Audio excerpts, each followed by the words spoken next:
Hello, everyone, and welcome to another episode of Theology on the Screen. And actually, the last episode of this run of episodes. This is episode 6, and we are going to conclude for the summer. So everyone, get ready to rejoice because it's finally over.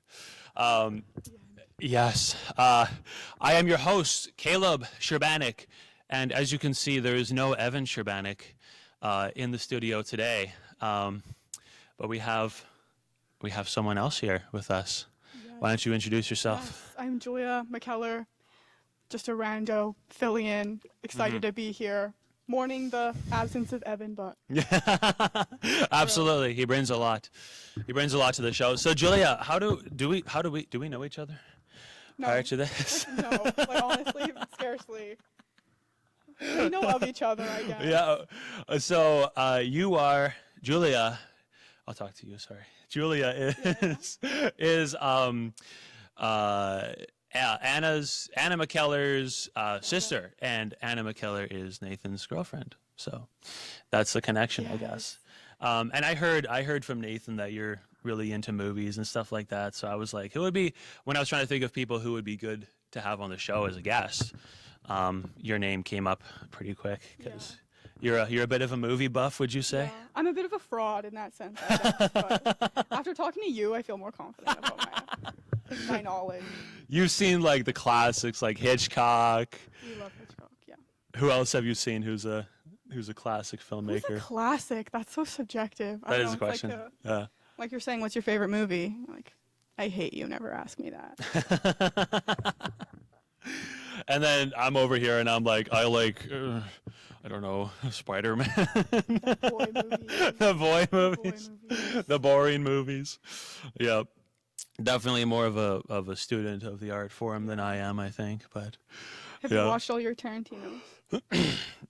Seen quite a bit of Tarantino. I'm gonna cough for a second.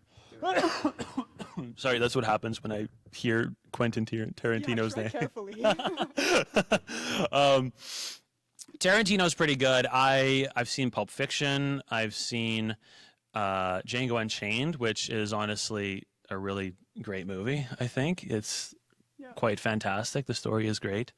Some very dark subject matter for sure, but it's just like, in terms of his filmography, I think that's probably the highlight for me. What else have I seen by him? I think that's it, actually. So that's the lineup. That's the lineup. That's as far as I got. I was like, no more.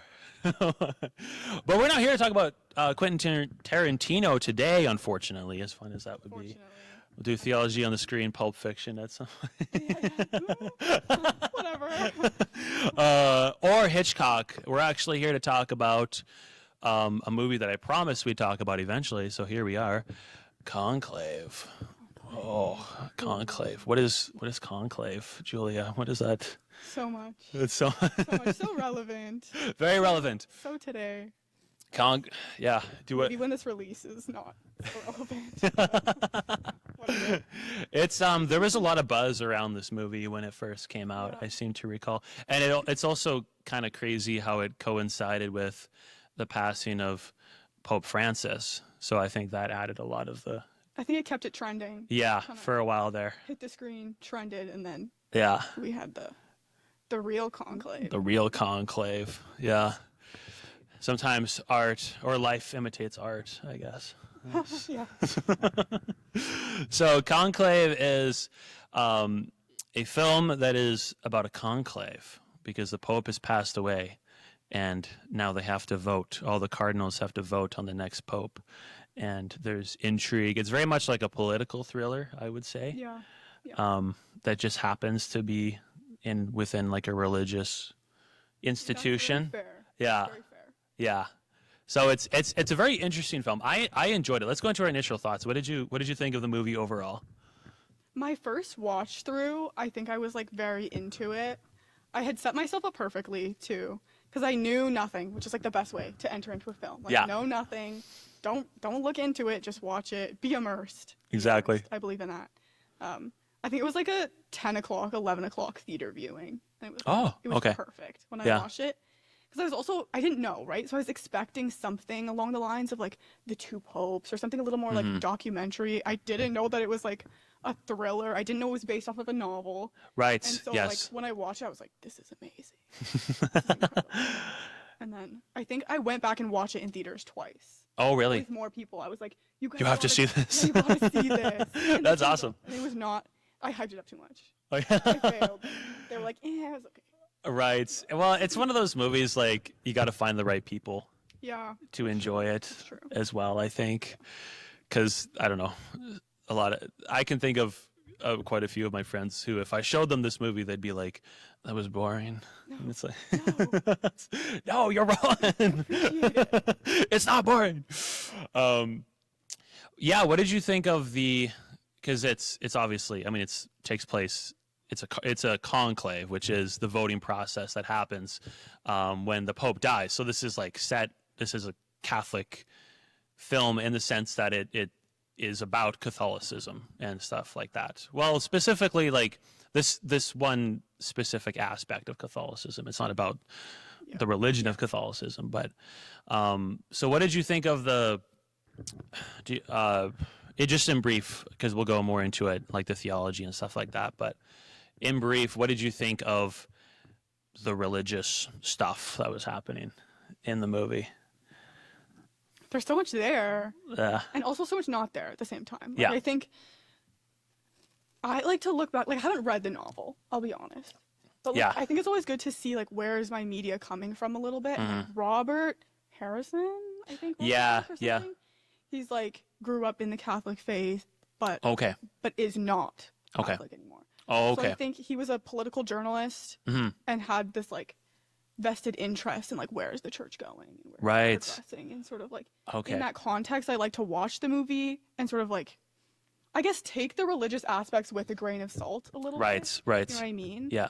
Because it is a very like political Sure. film, a very Yeah. dramatic film. It is very dramatic. But I don't think I was ever like appalled at any of the like Sure. religious content though. Sure. Yeah. It Yeah. it didn't set me off. I don't think. But maybe more to get into that. Some dislikes for sure. Yeah, I would say the same for me. Dislikes, yeah. I think as a film, it's quite good. Like it was very intriguing from start to finish. I love the mystery stuff that's happening, and there's like things unraveling, and this Yeah. person did this, and this person was here, and they did this thing, and there's like unknowns and character. It's very much like a game of chess playing out with these different cardinals. Some of them are very very much ambitious and very much wanting to become the next pope kind of thing, so they're really like doing plays and Yeah. double plays and counter plays, very strategic, and just trying to move these pieces on the chessboard to kind of put themselves in that place of power. So I thought all of that stuff was very good. I thought the movie was like brilliantly acted by everyone across the board. How do you say his name? Ralph? Is it Fiennes? Ralph Fiennes? It's like a weird German thing.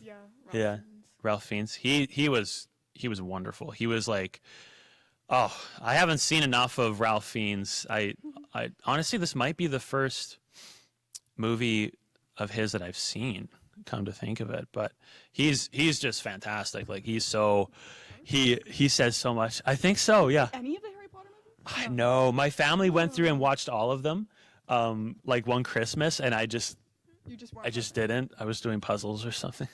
Hey, you do you. Puzzle it up. So he was fantastic. Stanley Tucci was great. I loved seeing John Lithgow in there, just because I know him from Harry and the Hendersons, Yeah. and so it was just kind of fun to see him again. I loved him in that. Very similar roles between the two of them, actually. Basically the same movie. Wait. And then we'll go more into the theology, as this is a theology show. But I guess just in brief, I thought there was some really good stuff in there. There's some stuff that I was very impressed by. Yeah. But like specifically, Cardinal Lawrence's sermon, his hymny. What is that word? I forgot. But it's a sermon that he gives the morning that the conclave starts, kind of thing. And I thought there was some really, really good stuff in there. Like, there was some stuff that was very good and some stuff that I didn't think was so good. But I remember just when I listened to his sermon, I was kind of taken aback where it was like, this reads like someone who actually understands the faith a little bit.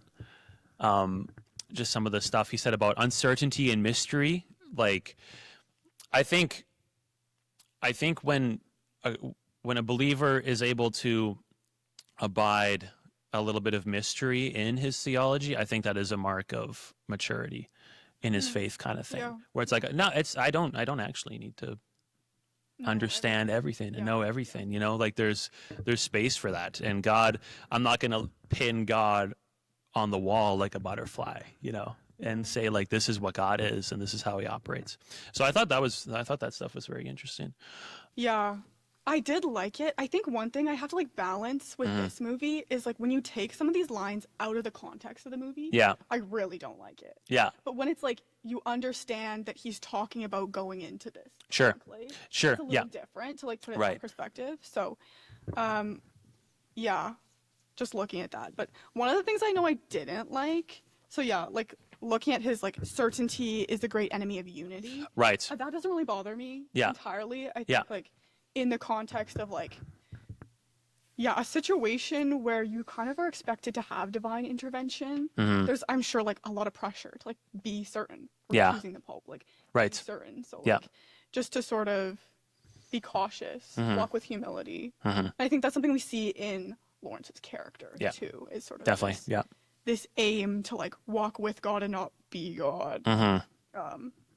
Which we like. What I didn't like is the deadly enemy of tolerance. Yeah. But just because I don't like tolerance. I think that's exactly how I felt. I think it was a not a great word choice. Because I don't think we're called to tolerate one another. I'm like, we can do a little better than tolerate. Yeah. In my opinion. Totally. Yeah. So I don't love that. Yeah. No, I couldn't agree more. I think, and that was the part that I was kind of alluding to when I said there were parts of his sermon that I didn't love. It is just that word, I think, because it's very much a political word, I think, that is passed around in terms of like societal issues and, you know, socio-political stuff. It's a very much a part of that conversation. So it carries those connotations into it. So when you hear it in the sermon, it's like you can't help but think about those things. And I'm sure like the screenwriter was definitely trying to make that connection there. I don't think it was like, you know, he just used the bad word. He used that word deliberately, I think. So it is like that. There is that aspect of the movie too, which is it is making a comment about like the world around us and, you know, the current landscape, politically speaking. So definitely not like it was definitely put there deliberately. So then you kind of wonder like, okay, why choose that word kind of thing? I think the overall message of what he said was good, because I think that, again, like I was saying before, I think it's a mark of maturity and humility on the part of the believer to abide a little bit of uncertainty and doubt and stuff like that. I love what he said at the end where he's like, let us pray that God will grant us a pope who doubts and a pope who sins and asks for forgiveness and carries on. Like, I think that's just great. Like David, after God's own heart. Like, embrace your humanity, recenter, follow God. Exactly.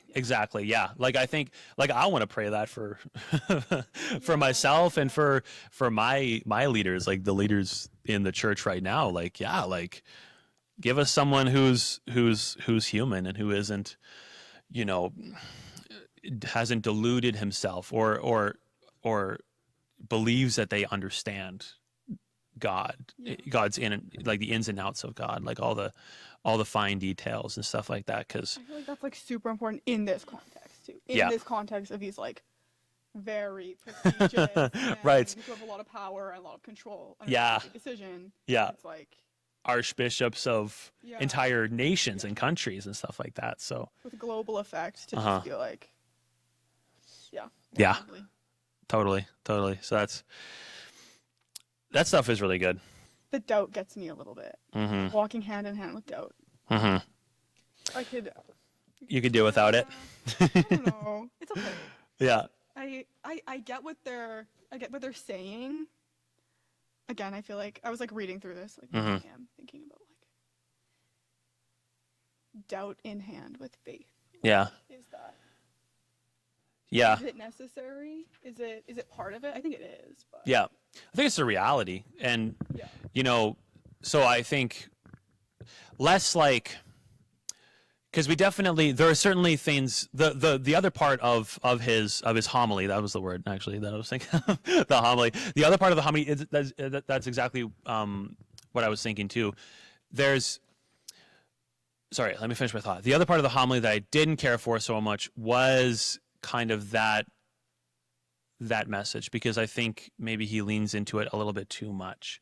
Because the conversation shouldn't be, is it certainty or doubt? It's certainty and doubt. Like you can have both kind of thing. Okay. And like, because obviously we should be able to be certain about certain parts of our faith, right? Yeah.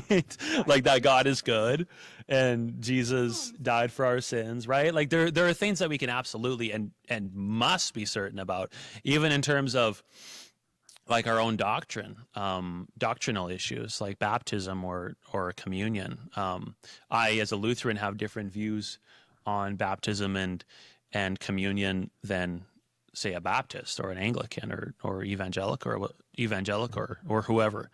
And I think I can feel certain about my doctrine, while also not steamrolling over other people's doctrine, kind of thing.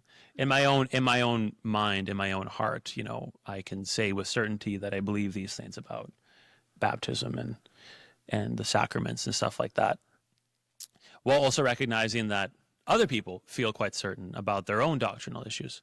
So there's that too, where it's like, yes, doubt and mystery are good things, but you know, let's not say that that we shouldn't have certainty about some of the issues that we're talking about, because we can and we have to be certain. Yeah. Doubt. I think it's also like doubting God. Yeah. A bit of tricky territory, which I know we kind of explore in Lawrence's character a little bit. Yeah, let's talk about that. Because was it doubts? What was he having doubts about again? I can't remember. I think he was having doubts about God. You sort of remember that sort of line or between Lawrence and Bellini, and they're talking about the past. Right. Pope, and sort of saying like, what did he say? Bellini said he was like, the past Pope never doubted God, but he did doubt the church. Right. Saying that. Right.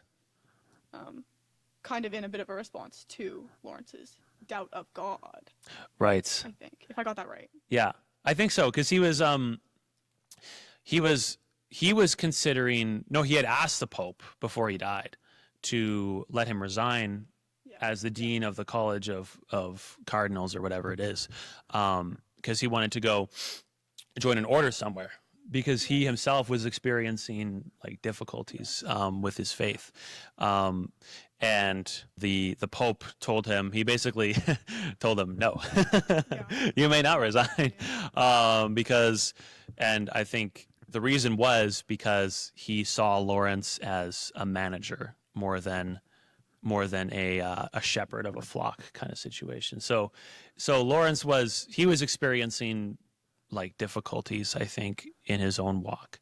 And I think that is one of those, again, parts of the writing which to me I think is very mature and very real, because like you the uninitiated would look at, say, the Pope and be like, this guy has to be like, just totally sure of what he believes and what he's doing, and he has to, like, obviously, right? If he's the head of this Catholic, this global church, he's got to be like this powerhouse of faith and conviction. But I think the reality is that more people in those positions struggle with the very thing that they are like working for and living for than people realize. I think that's very real. I think doubt is like everywhere. Even myself, and I'm definitely not like on that caliber, but in my own walk, and I'll get up on a Sunday morning to preach, and the night before I was wrestling with, how can this be? Or like, how can like I'll be struggling with some issue in my own faith. But no one in the audience would assume that you're dealing with those things, because it's like you're up there preaching and you're being like this public figure and stuff like that. But I think that's very real. So I did appreciate that about the story, the characters, like he said in his prayer, like to doubt, but to carry on regardless, and that's where the faith comes in. Like, this is bigger than me, and it's okay that I don't understand it, and that I'm struggling with it. I like that, like, sort of reframed sense of doubt too, to be like, yeah, to fear, to sort of be unsure of the world around you does, I think, drive you back to God, drive you back to a place. Definitely, the only thing that you can really trust, and put complete certainty in. Yeah, but it's when we get into like the doubt of God that I kind of am like, oh, I don't know if that if that leads us to faith. I'm trying to think if I can like phrase this well. I had this thought last night, but it was like the idea of hunger. Hunger makes us eat, but like starving is making us eat. You know what I mean? It's like when you like it's like the opposite. It's like having doubt in God is the opposite of faith. Right? But it's like having doubt in the world around us leads us to faith. Right. Having some doubts. I don't know if that makes any sense. No, I think it's interesting. Yeah. Yeah. And I think I almost think that doubt is like just a part of faith in God. Yeah. In a way, because I mean, like intellectually, sometimes it can be difficult for me to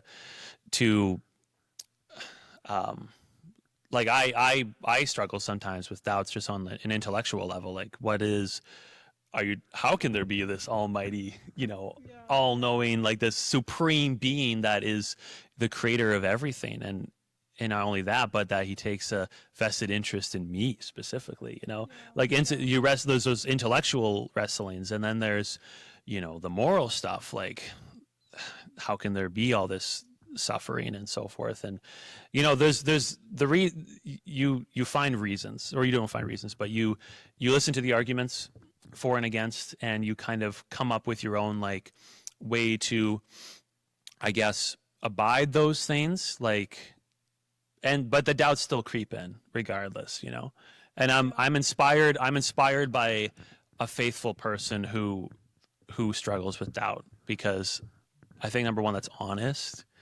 And I think it's also inspiring for me to look at someone who's so much more faithful than I am, and then for them to tell me, I struggle too. Like, there are some hard things, and I don't know how to deal with it all the time.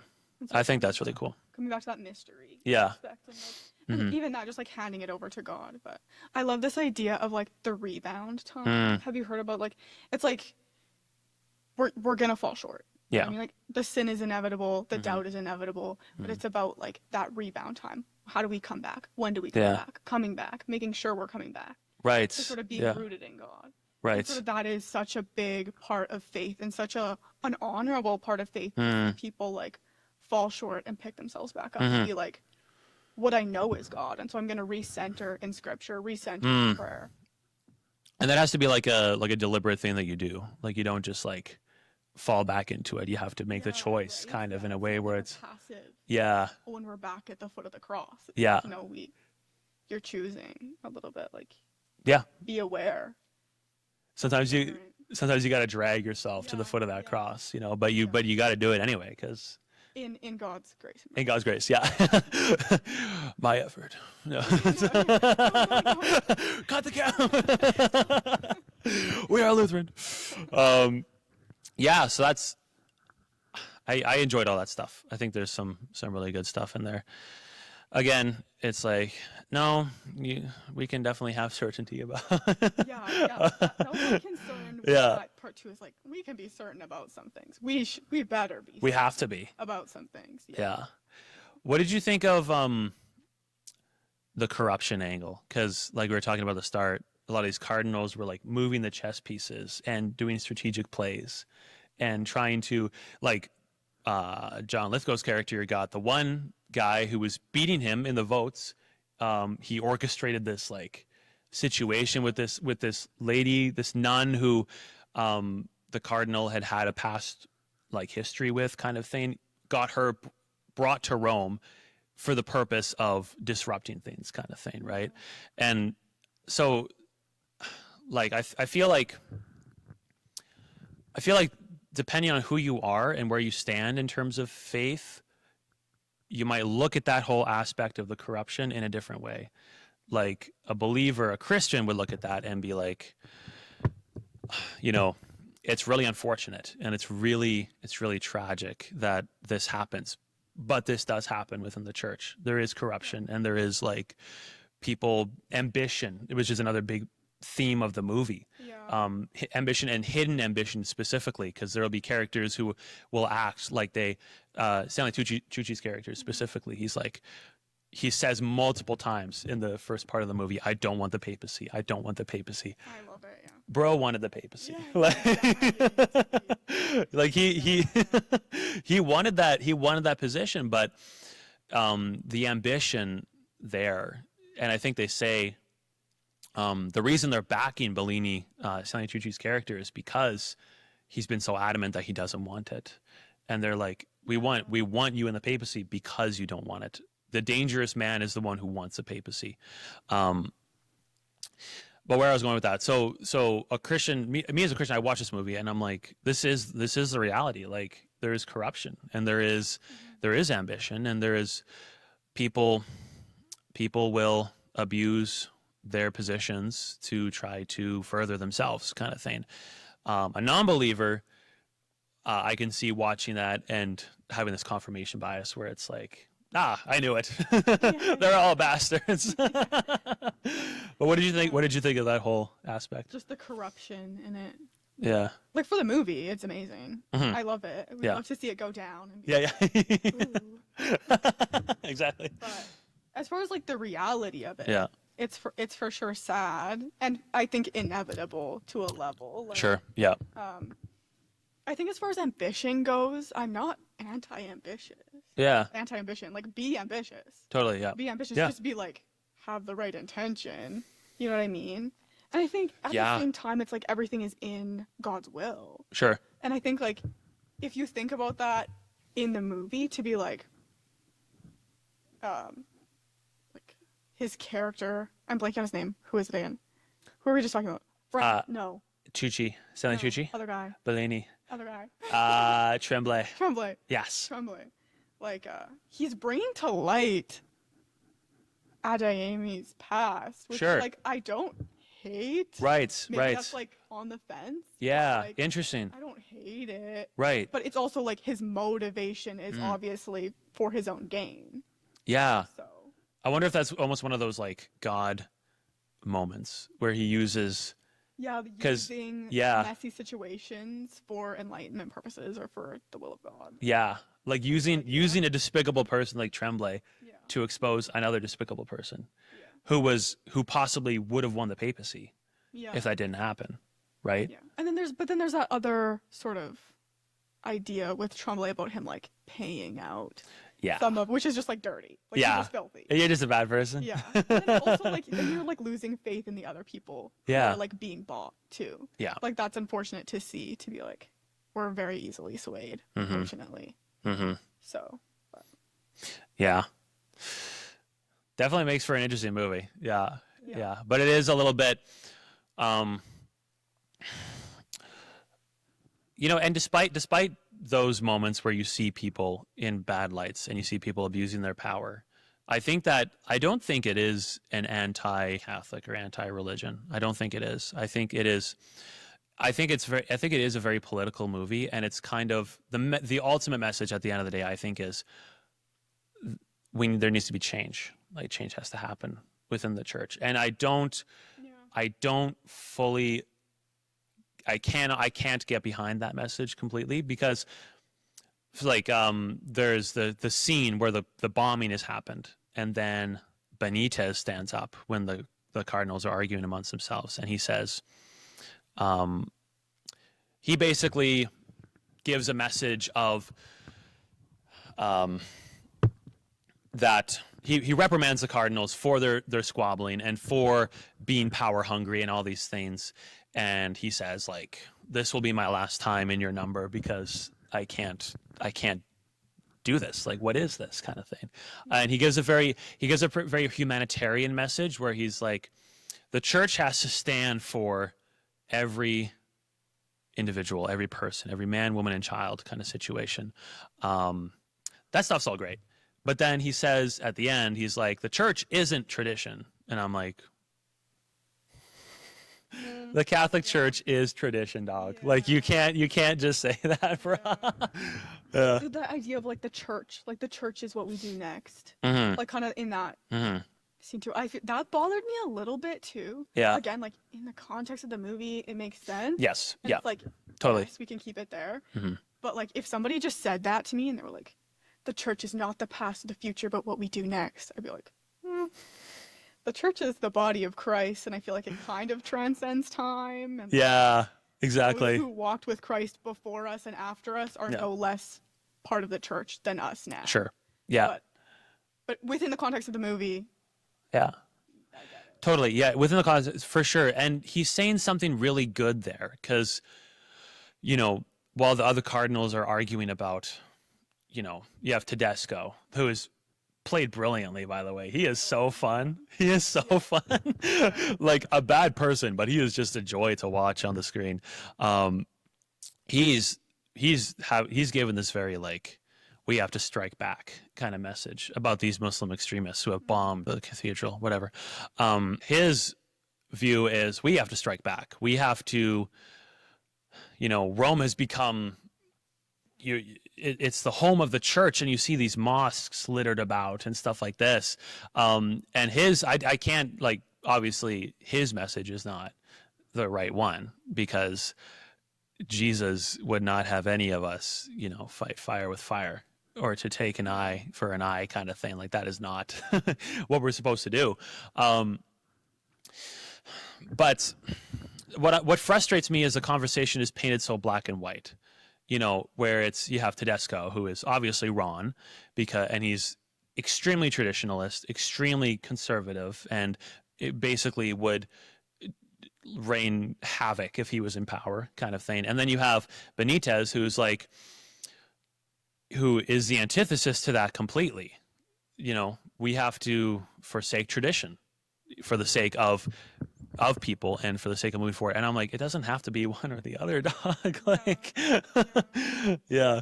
I think you can tell that this whole, like, story was not done by, like, a super Catholic person. Yeah. By way of its interest in, like, forward progression, you know what I mean? Like, and almost like these, like, very liberal ideologies too. Yeah.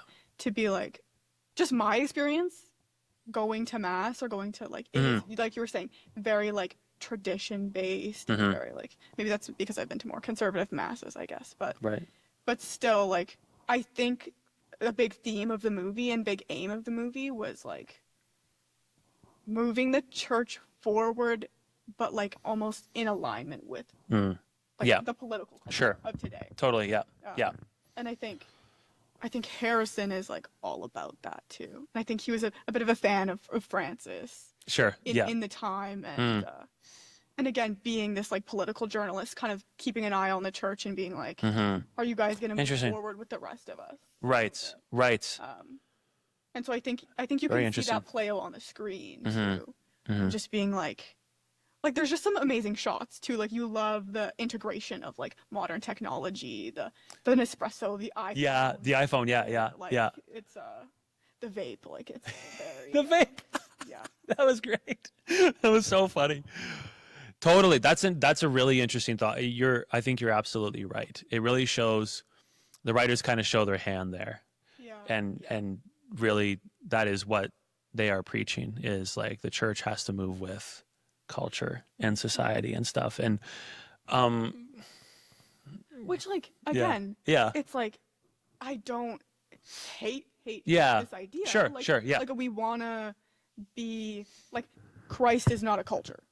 Yes. Like I believe that. Yeah. Like we can sort of in some senses like move with the times, like we're gonna move with the times, you know what I mean? As long as we're deeply rooted in our scripture, in like what we can be certain on, like be certain on what we can be certain on. Brilliantly put. Yeah, that's absolutely right. But at the same time, I think it's like a little sad to just like throw tradition out the window, like throw what we've been doing out the window. Like I think have some respect for Sure. what's been. Sure. It's sad, and I think that is just a terrible idea, like, because what I mean is the Lutheran Church is a historical church, and the Catholic Church is a historical church, and the Orthodox Church is a historical church. We can trace our roots back so far, and we believe the things that the earliest churches believed, right? So what are we going to, like, we're part of a, like you were saying before, we are part of a body, not just the body that is here now, but we're a part of the body that existed 100 years ago, 200 years ago, 300 years ago, going all the way back to Jesus' disciples, right? Like it's not, we can't forsake that, because again, like, these traditions are deeply rooted in historicity and in what the disciples taught and what the disciples believed, and their models for what the church looks like. Like, there's instructions in the Bible about this is what church look like, kind of thing. So that's like that to me is extremely important, and I don't like the idea of the church isn't the past, because that's just not true. But that being said, I love the spirit, like the heart of Benitez's message, which was very humanitarian and he talks about how when he was serving in his mission, seeing the bodies of Muslims and Christians alike, like, and that's in a lot of ways, Benitez is a wonderful candidate for a pope, because he is a humanitarian and he has been on the front lines and he knows what it is he's been with people who are dying, and he's boots on the ground kind of situation, so he can relate to that, and he's going to be sympathetic going into matters of engagement with these other communities, other religious communities. So he really is a wonderful candidate in a lot of ways. And kind of honestly, of all of the people, short maybe Thomas Lawrence, I think he was the right choice for the papacy and a lot of things. Yeah. Let's talk, because we have like 4 minutes. What do you think of the twist ending? I have like torn opinions on it. Sure. A little bit, yeah. But again, it's like I'm not seething, like I'm not, like, I don't hate it. Sure. It's provocative. It's interesting. It's like obviously intentionally put there, and sort of a bit of a jab, I think, too, to be like, how will people respond to this? Mm-hmm. How do we feel about this? Mm-hmm. What if this happened? Whatever. Yeah. Like, I think,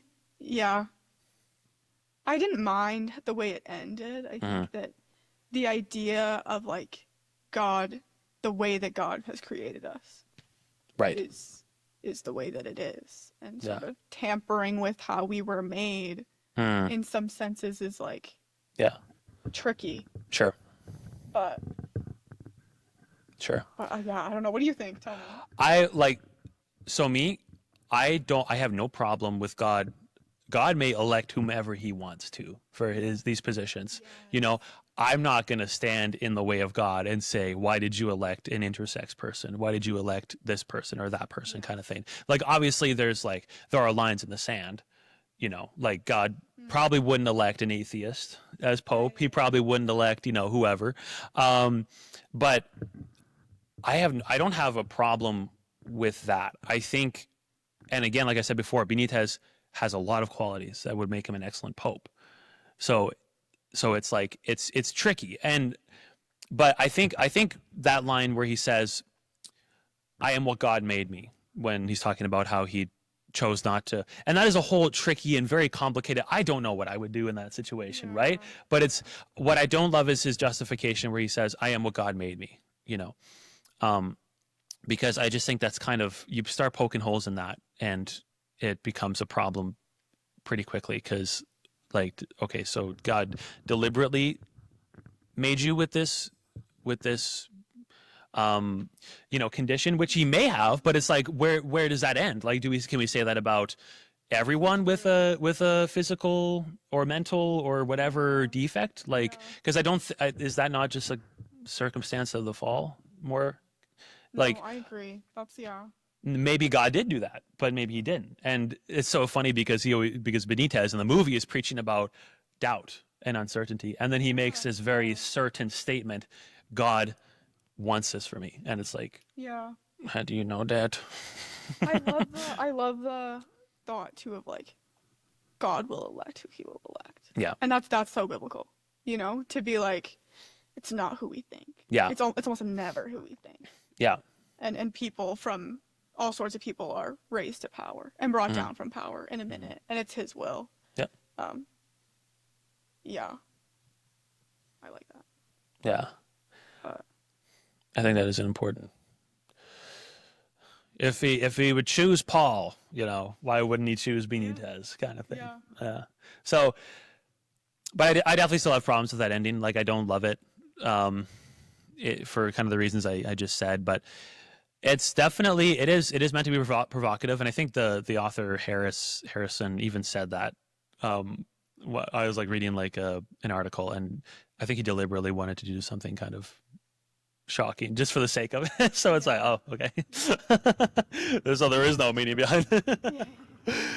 Anyway, I hate to wrap this up so quick, but I think that's going to be the end of the episode. So closing thoughts. What do you think? Of the whole thing? I think it's a great watch.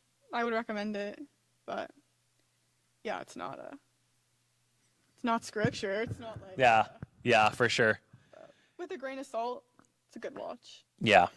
I'd say it's family friendly. Is that I would say so, yeah. Bring the kids. Bring the kids. It's a thriller. It is a thriller, yeah. Thriller, political drama, cool movie kind of thing. So anyway, that's going to be this episode of Theology on the Screen. Guys, thank you so much for watching. Thank you, Julia, for being here and being a wonderful guest. When my brother forsook me, that was great. No. Will you'll be back on the show? Maybe. Maybe. If you pick a good film, we'll be back. Okay, Mass. Mass. We'll do. Please. I love it. Thank you guys so much for watching, and we will catch you later. Bye.